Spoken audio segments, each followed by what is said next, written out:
warahmatullahi wabarakatuh. Selamat pagi untuk kita semua. Yang terhormat, Ibu Rizky Firdausi Rahmadania, SEMSM, selaku dosen pengampu mata kuliah Manajemen Perkantoran, serta teman-teman semua. Perkenalkan, saya Atika Putri, selaku moderator sekaligus presentator dari kelompok 4. Pada kesempatan kali ini, kelompok kami akan mempresentasikan materi dengan judul Berbagai Jenis Pekerjaan dan Pelayanan Manajemen Perkantoran, Laporan Rapat, dan Komunikasi Kantor. Sebelum masuk ke pemaparan, izinkan saya untuk memperkenalkan anggota kelompok kami terlebih dahulu. Boleh di next. Di sini ada Alia, ada Dinda, Angel, Atika, Natasha, dan juga Nurul. Boleh di next. Dalam pembahasan ini, kami akan menjelaskan beberapa kegiatan penting yang dilakukan di lingkungan kantor, seperti penyusunan laporan, pelaksanaan rapat, pencatatan notulen, hingga cara berkomunikasi dan melayani tamu di lingkungan kerja. Boleh di next. Untuk materi yang pertama akan dipaparkan oleh Alia. Kepada Alia, dipersilahkan.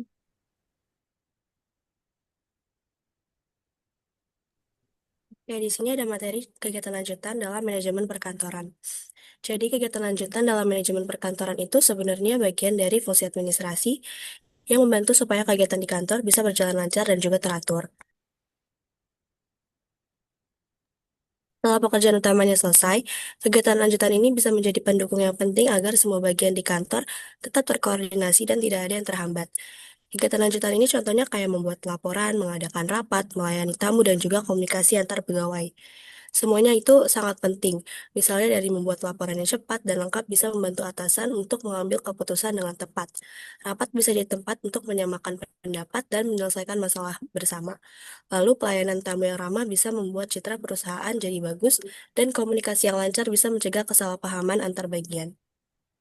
Nah, kalau kegiatan-kegiatan itu tidak dijalankan dengan baik, operasional perusahaan bisa menjadi kacau. Contohnya laporan yang telat bisa membuat keputusan bisnis jadi tertunda. Atau kalau pelayanan tamunya kurang baik, bisa membuat klien menjadi tidak mau bekerja sama lagi. Hal-hal kecil seperti ini sebenarnya mempunyai dampak besar untuk citra dan kelancaran bisnis dari perusahaannya.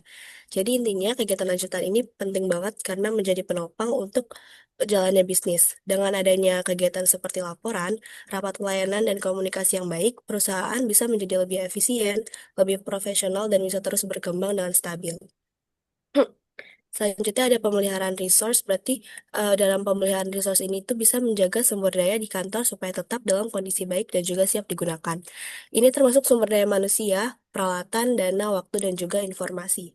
Misalnya alat kantor pun perlu diservis secara rutin. Pegawai perlu latihan supaya kompetensinya terjaga, dan data kantor harus diperbarui agar tidak usang. Dengan pemeliharaan yang baik, kegiatan seperti laporan, rapat, dan komunikasi bisa berjalan lancar tanpa hambatan. Boleh di next.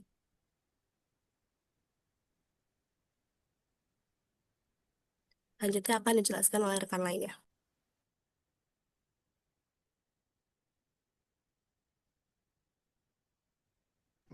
Baik, selanjutnya ada laporan dalam kegiatan perkantoran. Laporan itu sendiri apa sih? Laporan adalah hasil pencatatan dan penyampaian informasi mengenai berbagai kegiatan yang dilakukan dalam suatu perusahaan. Laporan biasanya disusun secara tertulis dan teratur agar mudah dipahami oleh pihak yang membutuhkan. Dalam dunia bisnis, laporan memiliki peran yang sangat penting karena berfungsi sebagai alat bagi manajemen untuk mengetahui kondisi nyata perusahaan. Laporan ini akan membantu pemimpin mengetahui sejauh mana kegiatan telah terlaksana, apakah target sudah dicapai, serta bagian mana yang perlu diperbaiki atau ditingkatkan. Melalui laporan keuangan, penjualan maupun kegiatan administrasi, perusahaan dapat menilai hasil kerja secara nyata dan melihat efektivitas strategi yang dijalankan. Boleh di next? Baik, selanjutnya ada fungsi dari laporan. Yang pertama itu sebagai alat evaluasi. Laporan digunakan untuk menilai hasil suatu kegiatan atau pekerjaan yang telah dilakukan. Dari laporan tersebut dapat diketahui apakah kegiatan tersebut berjalan sesuai rencana atau perlu diperbaiki. Dan yang kedua ada sebagai dasar pengambilan keputusan. Informasi yang terkandung dalam Benar. laporan membantu pimpinan dalam menentukan langkah selanjutnya. Keputusan yang diambil akan lebih tepat karena berdasarkan data dan fakta yang ada dalam laporan. Dan yang ketiga ada sebagai alat komunikasi. Laporan menjadi sarana penyampaian informasi dari bawahan kepada atasan atau antar bagian di dalam organisasi, sehingga semua pihak memiliki pemahaman yang sama dalam suatu hal. Dan yang keempat sebagai bahan perencanaan. Hasil dari laporan sebelumnya dapat dijadikan dasar untuk menyusun rencana kegiatan berikutnya. Dengan begitu, perusahaan bisa memperbaiki kelemahan dan mengembangkan strategi baru. Dan yang kelima ada sebagai bukti dan dokumentasi resmi. Laporan berfungsi sebagai arsip tertulis yang mencatat setiap kegiatan yang sudah dilakukan. Dokumen ini bisa digunakan sebagai bukti pertanggungjawaban dan referensi di masa depan. Boleh di next? Baik, selanjutnya ada ciri-ciri dari laporan. Yang pertama itu ringkas. Laporan harus ditulis secara singkat dan langsung ke inti pembahasan. Isinya hanya mencakup hal-hal penting yang perlu disampaikan tanpa bertele-tele.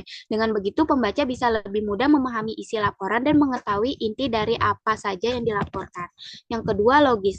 Isi laporan harus masuk akal dan bisa dipertanggungjawabkan. Artinya, laporan dibuat berdasarkan data dan fakta yang benar-benar terjadi, bukan pendapat pribadi atau perkiraan semata. Dan yang ketiga itu lengkap. Sebuah laporan dikatakan baik jika memuat informasi yang cukup lengkap. Semua data penting dalam hal-hal yang berkaitan dengan topik laporan perlu disertakan. Jika perlu, tambahkan sumber atau referensi yang dapat dipercaya agar laporan terlihat lebih akurat dan meyakinkan. Dan yang keempat itu sistematis. Laporan harus disusun secara teratur dan berurutan. Setiap bagian harus saling berhubungan mulai dari pendahuluan, isi, hingga penutup. Dengan penulisan yang sistematis, laporan ini akan mudah dibaca dan dipahami oleh pembacanya. Dan yang terakhir itu ada objektif. Dalam membuat laporan, penulis harus bersikap netral dan tidak terpengaruh oleh pendapat pribadi. Laporan disusun berdasarkan kenyataan yang ada, karena hasilnya akan digunakan untuk pengambilan keputusan atau pemecahan masalah. Boleh di next? Baik, selanjutnya akan dijelaskan oleh anggota lainnya. Baik, untuk selanjutnya ada jenis dan penyusunan laporan, di mana pengertian laporan penjualan sendiri atau sales report merupakan dokumen catatan untuk mencatat jumlah penjualan yang sudah dilakukan perusahaan. Nah, laporan ini dapat menemukan Key Performance Indicator atau KPI yang berfungsi dalam mengatur kemajuan tingkat penjualan. Semua peran pada jabatan bidang penjualan akan menggunakan data laporan ini untuk mengidentifikasi tren dan mencapai tujuan misi Departemen Penjualan.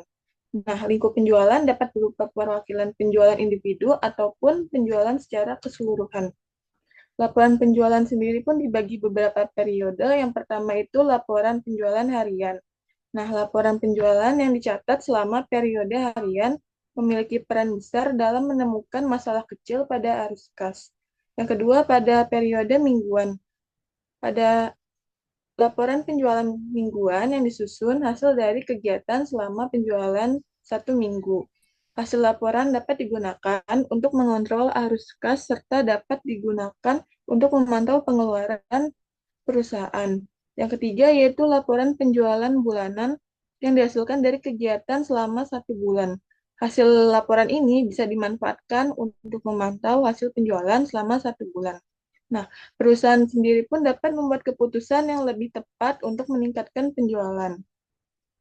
Selain laporan penjualan, ada juga laporan keuangan. Laporan keuangan dapat diartikan sebagai catatan informasi keuangan suatu perusahaan yang disusun selama satu periode tertentu. Contohnya selama periode 1 tahun.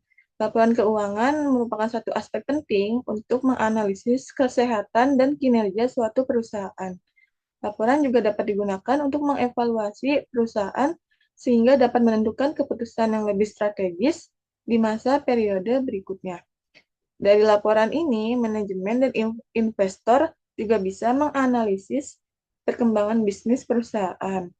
Selain laporan penjualan dan juga laporan keuangan, juga ada laporan kegiatan usaha. Nah, laporan kegiatan usaha diartikan sebagai laporan keterangan yang terbentuk dari kondisi dan juga fakta suatu kegiatan usaha. Dalam laporan tersedia data kegiatan usaha secara tersusun dan detail kepada pimpinan ataupun pemilik modal dan saham. Manfaat dari disusunnya laporan kegiatan usaha itu menjadi bahan penentu dalam perencanaan kegiatan berikutnya. Laporan akan berisi keterangan mengenai kegiatan pekerjaan yang sedang terjadi maupun pekerjaan itu sudah selesai dikerjakan. Nah, laporan dapat dibuat dengan periode tertentu seperti sebelumnya, misalnya kegiatan selama sebulan. Boleh di next.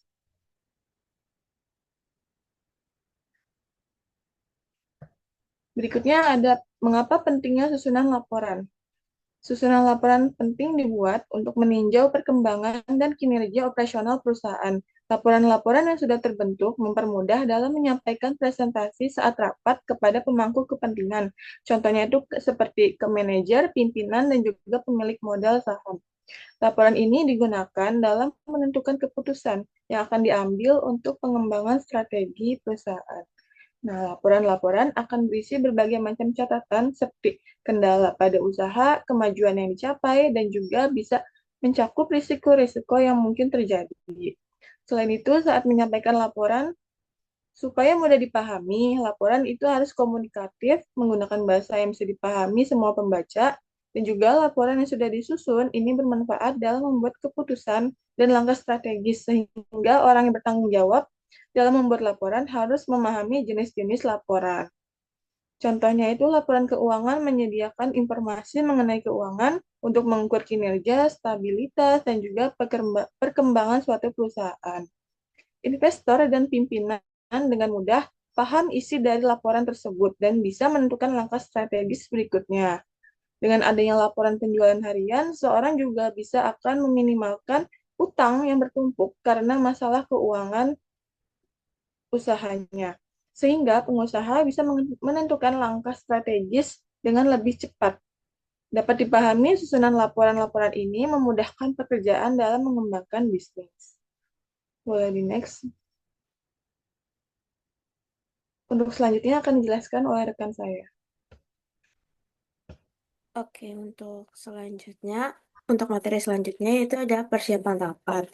Jadi, secara umum, rapat adalah proses berkumpulnya sekelompok orang dalam organisasi atau perusahaan untuk membahas dan memutuskan suatu masalah bersama.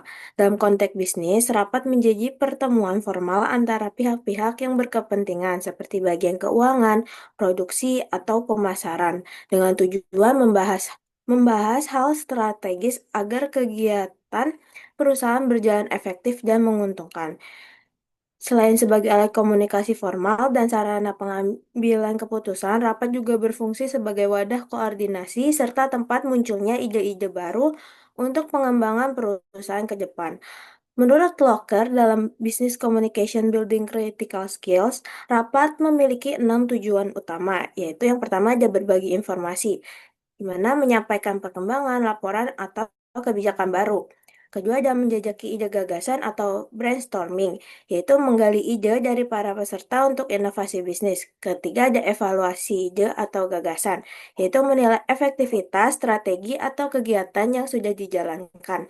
Yang keempat ada pengambilan keputusan, yaitu menentukan langkah terbaik secara bersama-sama. Yang kelima ada pembuatan dokumen, yaitu menghasilkan notulen, laporan, atau kebijakan baru.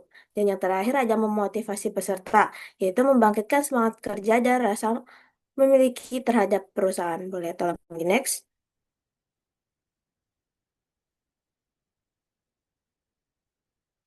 Selanjutnya ada hal-hal yang perlu dipersiapkan dalam rapat. Jadi persiapan yang baik sangat menentukan keberhasilan sebuah rapat. Dengan perencanaan yang matang, rapat bisa berjalan efisien, peserta lebih fokus, keputusan lebih tepat, dan citra organisasi meningkat. Sebaliknya, tanpa persiapan yang baik, rapat bisa berujung pada kebingungan, salah komunikasi, bahkan konflik. Karena itu, terdapat beberapa hal penting yang perlu dipersiapkan. Yang pertama ada undangan rapat, yaitu dikirim lebih awal dan dilengkapi dengan agenda serta bahan rapat. Kedua ada waktu dan tepat, harus jelas dan sesuai jumlah peserta. Ketiga ada durasi rapat agar pembahasan tetap fokus. Keempat ada pembawa acara atau moderator untuk mengarahkan jalannya rapat. kemudian ada ketua panitia yang bertanggung jawab atas keseluruhan pelaksanaan, kemudian peserta rapat dan narasumber yang ditentukan sesuai fungsi dan keahliannya, kemudian ada fasilitas teknik seperti sound system, LCD, dan alat tulis, kemudian ada akomodasi dan konsumsi yang disesuaikan dengan durasi rapat, dan yang terakhir ada presensi dan dokumentasi yaitu untuk mencatat kehadiran dan hasil rapat. Boleh tolong di next. Selanjutnya ada jenis-jenis rapat.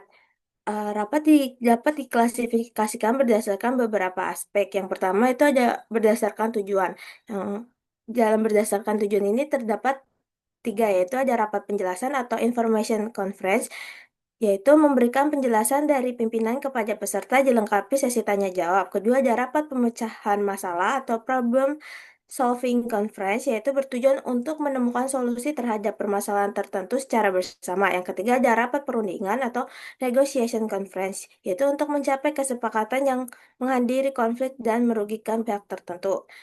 Kemudian ada berdasarkan sifat. Yang pertama ada rapat resmi atau formal meeting, yaitu direncanakan dengan undangan dan agenda. Kemudian ada rapat tidak resmi atau informal meeting, bersifat spontan dan tanpa perencanaan formal. Kemudian ada rapat terbuka, dapat dihadiri semua anggota, membahas hal non-rahasia. Dan rapat tertutup hanya peserta tertentu dan membahas hal rahasia. Kemudian berdasarkan jangka waktu ada 4, yaitu ada rapat mingguan membahas hal rutin mingguan, rapat bulanan mengevaluasi kegiatan sebulan terakhir, rapat semesteran mengevaluasi 6 bulan terakhir dan rencana ke depan, rapat tahunan membahas laporan tahunan dan kebijakan strategis. Berdasarkan frekuensi terbagi menjadi 2, yaitu rapat rutin, yaitu sudah terjadwal seperti mingguan, bulanan, tahunan. Kemudian ada rapat insidental, yaitu tidak terjadwal, diadakan karena situasi mendesak. Kemudian ada berdasarkan nama, yaitu ada rapat kerja membahas pelaksanaan tugas instansi atau perusahaan, rapat dinas membahas masalah kedinasan, biasanya di instansi pemerintah, dan ada terakhir musyawarah kerja, yaitu istilah lain dari rapat kerja. Kemudian berdasarkan urgensi, ada rapat biasa membahas hal umum dan rutin, dan rapat penting membahas hal strategis yang berdampak besar pada organisasi. Dan yang terakhir berdasarkan pesertanya terbagi menjadi 2, yaitu rapat vertikal antara pimpinan dan bawahan untuk memberi arahan dan motivasi. Dan yang terakhir rapat horizontal, yaitu antara pejabat setingkat bertujuan koordinasi dan sinergi antar unit. Boleh tolong di next. Untuk materi selanjutnya akan dibahas oleh rekan saya yang lain. Terima kasih. Oke, terima kasih Natasha. Selanjutnya di sini ada notulen rapat. Jadi notulen rapat adalah catatan tertulis yang berisi rangkuman jalannya rapat, mulai dari siapa yang hadir, topik yang dibahas, sampai keputusan yang diambil. Dalam dunia bisnis, notulen berfungsi sebagai bukti resmi hasil rapat dan menjadi pedoman dalam pelaksanaan keputusan yang telah disepakati. Notulen juga membantu memastikan bahwa keputusan yang dibuat ini nantinya benar-benar dijalankan oleh bagian yang terkait. Dengan kata lain, notulen berperan penting untuk menjaga keteraturan, tanggung jawab, dan profesionalisme dalam kegiatan bisnis. Melalui notulen ini, semua pihak yang hadir atau bahkan tidak sempat hadir bisa mengetahui hasil rapat secara jelas dan tidak terjadi kesalahpahaman. Boleh di next. Selanjutnya ada fungsi dari notulen rapat. Yang pertama sebagai catatan resmi hasil rapat. Notulen berfungsi untuk mencatat semua keputusan, usulan, dan kesepakatan yang muncul selama rapat berlangsung. Lalu yang kedua sebagai pedoman pelaksanaan keputusan.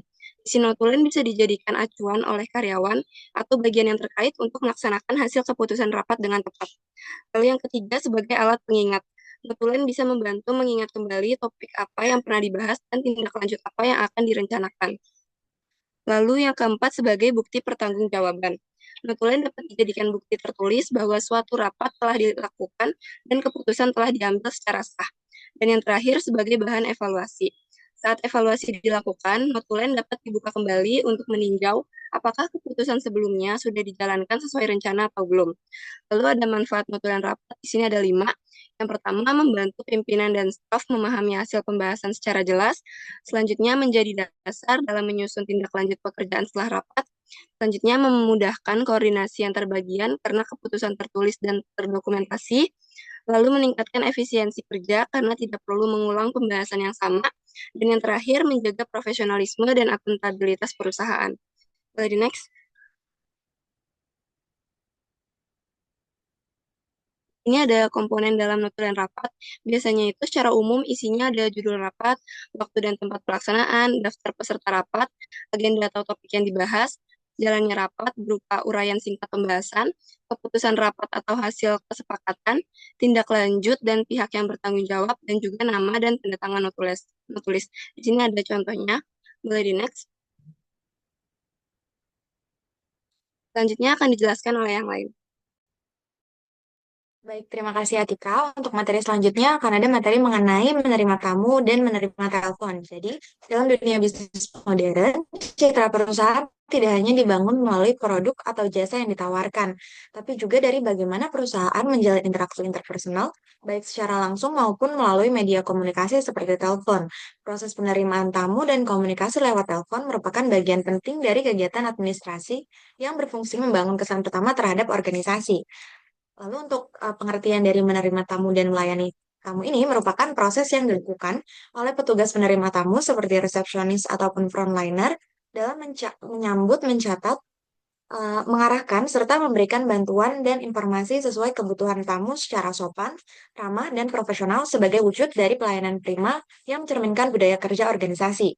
Penerimaan tamu ini juga bertujuan untuk menciptakan kesan pertama yang positif agar tamu dapat menilai perusahaan sebagai lembaga yang profesional dan menghargai orang lain, menjaga hubungan baik yang mendorong terbentuknya relasi jangka panjang yang menguntungkan dengan pelanggan maupun mitra kerja, serta mendukung kelancaran komunikasi dan kegiatan bisnis dengan mengarahkan tamu secara efektif ke bagian yang tepat sehingga efisiensi kerja meningkat. Nah, untuk tahapan dalam menerima tamu sendiri, yang pertama itu ada penyambutan. Jadi, kita perlu menyapa tamu dengan sikap yang ramah dan profesional, misalnya dengan senyuman, kontak mata, dan salam yang sopan. Ini membentuk kesan pertama yang positif. Lalu, yang kedua itu dengan mengidentifikasi kebutuhan. Jadi, tuh kita bisa menanyakan keperluan tamu dengan ada yang sopan, seperti boleh saya bantu Bapak atau Ibu datang untuk keperluan apa? Lalu yang ketiga ada penyampaian informasi atau pendampingan. Nah, penting mengarahkan tamu ke tempat ataupun orang yang dituju, serta memberikan informasi yang jelas agar tidak terjadi kebingungan. Yang selanjutnya ada pencatatan dan keamanan.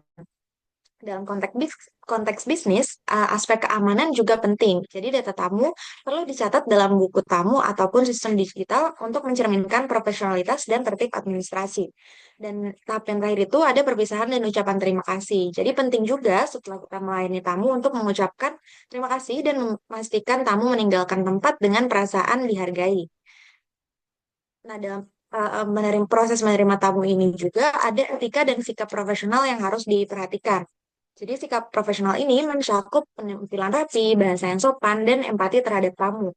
Seorang petugas penerima tamu harus bisa menyesuaikan gaya komunikasi dengan karakter tamu. Misalnya apakah itu klien bisnis, investor, ataupun masyarakat umum. Pelayanan yang ramah dan responsif adalah bentuk nyata dari relationship marketing, yaitu strategi untuk mempertahankan hubungan baik dengan pelanggan agar loyal terhadap perusahaan atau organisasi. Boleh tolong di next? Oke, untuk selanjutnya ada materi mengenai menerima telepon. Jadi, telepon tetap menjadi media utama dalam komunikasi bisnis yang menuntut keterampilan interpersonal dan etika profesional. Berbeda dengan komunikasi tatap muka, percakapan melalui telepon ini memerlukan kemampuan verbal yang jelas, pengendalian emosi yang baik, serta kecepatan dalam memberikan tanggapan karena tidak adanya dukungan visual seperti bahasa tubuh. Menurut Gouveia dan Lowy, tahun 2020 dalam Essential of Business Communication, sekitar 87% kesalahpahaman dalam komunikasi bisnis terjadi akibat kurangnya klarifikasi selama percakapan melalui telepon, sehingga kejelasan dan ketepatan berkomunikasi menjadi aspek yang sangat penting. Nah, dalam berkomunikasi di telepon ini juga memiliki etika gitu. Jadi komunikasi lewat telepon ini mencerminkan profesionalitas perusahaan. Nah, etika yang harus diperhatikan itu meliputi menjawab telepon dengan segera, maksimal 3 kali dering, dan menyebutkan nama perusahaan serta nama diri. Contohnya itu seperti selamat pagi, dengan saya Nurul dari PT Langit Astra Jingga, ada yang bisa saya bantu. Lalu yang kedua itu dengan mendengarkan aktif. Nah, ini maksudnya adalah memberikan perhatian penuh terhadap pembicara dan mencatat informasi-informasi penting yang diberikan oleh uh, orang komunikator. Ya. Lalu yang selanjutnya ada nada suara dan intonasi. Nah, karena ekspresi wajah itu tidak terlihat dalam proses menerima telepon. Jadi intonasi menjadi penentu kesan yang ramah, percaya diri, dan empatik. Jadi penting untuk menjaga nada suara dan intonasi berbicara saat menerima telepon. Lalu yang terakhir itu ada mengonfirmasi pesan dan tindak lanjut untuk menutup pembicaraan dengan kesimpulan singkat dan rencana tindakan. Bisa dilakukan dengan misalnya, baik, kami akan mengirimkan konfirmasi melalui email sore ini. Nah, dalam proses menerima telepon ini juga eh, ada beberapa hal penting yang harus diperhatikan, seperti pentingnya komunikasi dalam bisnis. Nah, dalam konteks bisnis, telepon ini berfungsi sebagai alat koordinasi internal dan eksternal. Untuk komunikasi internalnya, telepon mempercepat proses koordinasi antar bagian, misalnya antar divisi, seperti pemasaran dengan pelayanan pelanggan. Lalu untuk eksternalnya ini, telepon menjadi sarana menjalin hubungan dengan klien, mitra bisnis, pemasok, maupun media.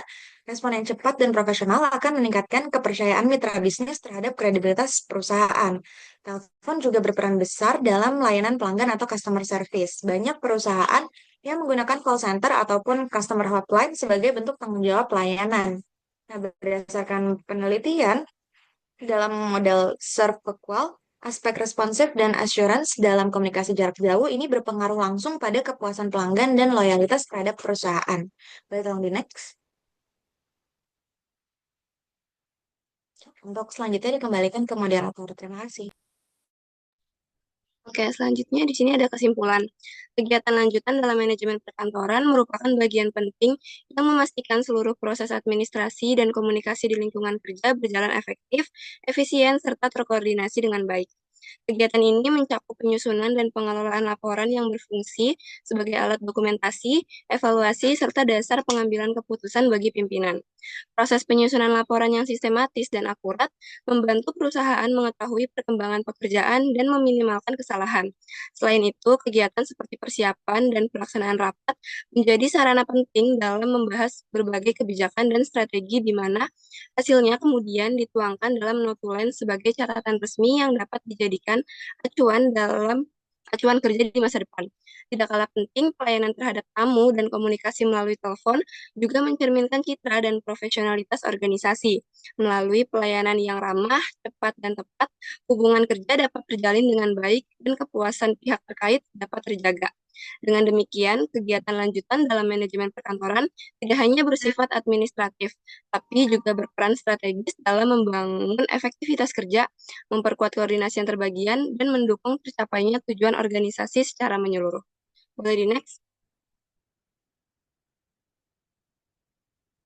Ini ada referensi yang kami gunakan. Boleh di next? Oke, sekian pemaparan dari kami. Selanjutnya kami akan membuka sesi tanya jawab. Kepada teman-teman yang ingin bertanya, dipersilahkan. Oke, tadi ada contoh notulen rapat ya. Itu contohnya bisa dipakai juga untuk buat laporan KKL. Laporan satu untuk satu, bukan satu orang yang satu, bukan yang masing-masing laporan, laporan umum dari kalian sebagai panitia. Udah dibuat belum press release? Belum kan? Ya, nanti tolong dibuat press release karena kita juga mau masukkan ke website ya. Jadi ada foto-fotonya. Foto-fotonya harus seimbang antara dosen, mahasiswa, dan narasumber dari Sarpas ya. Oke, baik. Sekarang silakan dilanjutkan sesi tanya jawabnya. Yang mau bertanya bisa langsung on mikro, on mic atau bisa langsung lewat chat di Zoom.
Mungkin sekali lagi saya tanya, ada yang mau bertanya, teman-teman?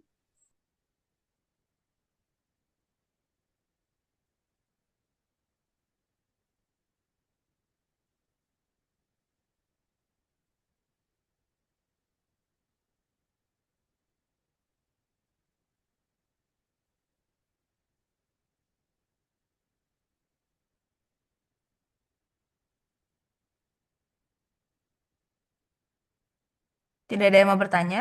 Itu ada satu di chat. Oke, saya izin bacain pertanyaan dari Siva.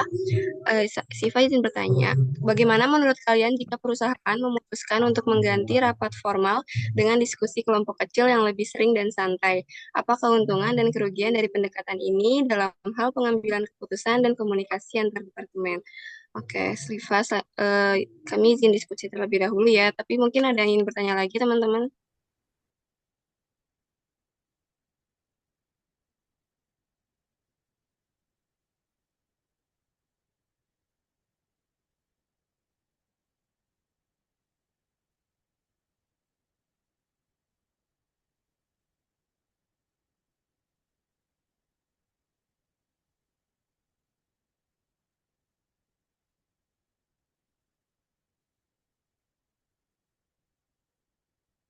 Ada lagi yang mau bertanya? Mungkin satu dulu, coba nanti mungkin akan bisa dipancing.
Baik, saya izin menjawab dari pertanyaan Siva.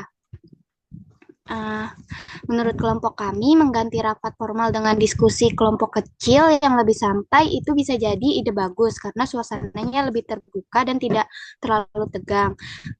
Karyawan mungkin bisa jadi lebih berani menyampaikan pendapat atau ide sehingga komunikasi bisa terasa lebih alami dan akrab. Selain itu, karena dilakukan lebih sering, masalah kecil bisa langsung dibahas dan diselesaikan tanpa harus menunggu rapat besar berikutnya. Namun, ada juga kekurangannya seperti diskusi kecil bisa membuat informasi tidak tersebar merata ke semua departemen sehingga koordinasi antar tim bisa kurang maksimal. Kadang keputusan penting juga jadi agak lambat atau setiap kelompok punya pandangan berbeda, tidak ada forum besar untuk menyatukannya. Jadi cara ini mm, bagus untuk meningkatkan komunikasi sehari-hari, tapi perlu sesekali rapat formal agar semua bagian punya arah yang sama. Apakah terjawab sih, Pak?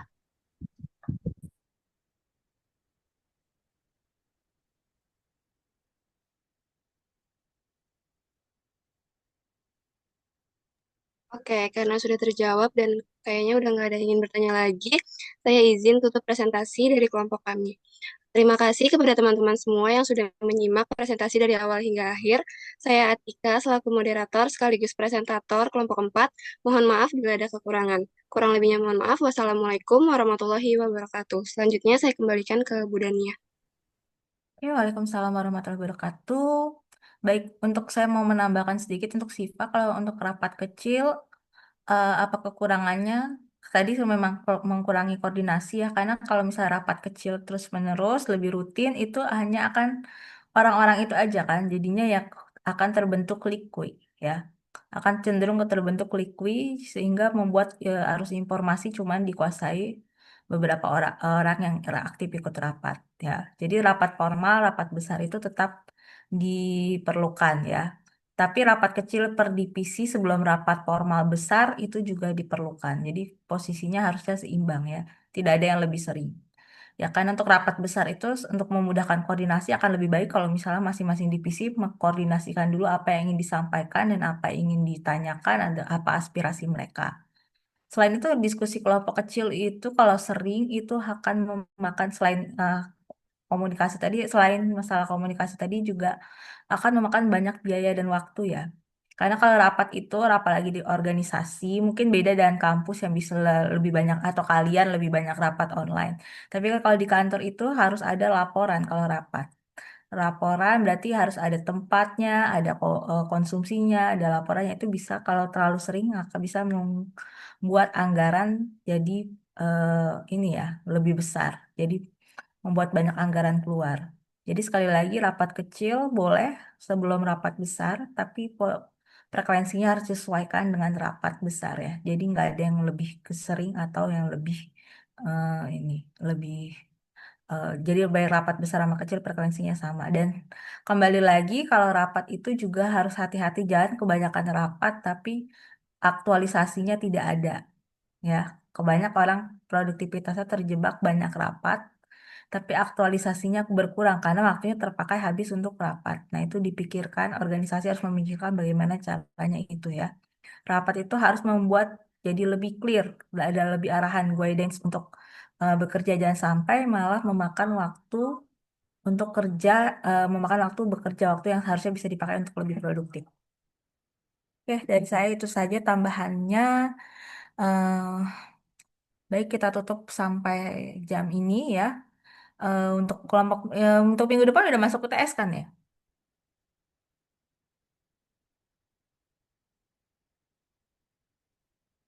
Minggu depan udah masuk materi udah masuk UTS kan ya? Atau presentasi satu kelompok lagi? Presentasi satu kelompok lagi, Bu. Baik, presentasi atau kelompok lagi minggu depannya lagi atau mungkin nanti take home tugasnya kita lihat nanti UTS-nya akan seperti apa ya. Oke, kalau begitu saya akhiri sampai sini. Assalamualaikum warahmatullahi wabarakatuh.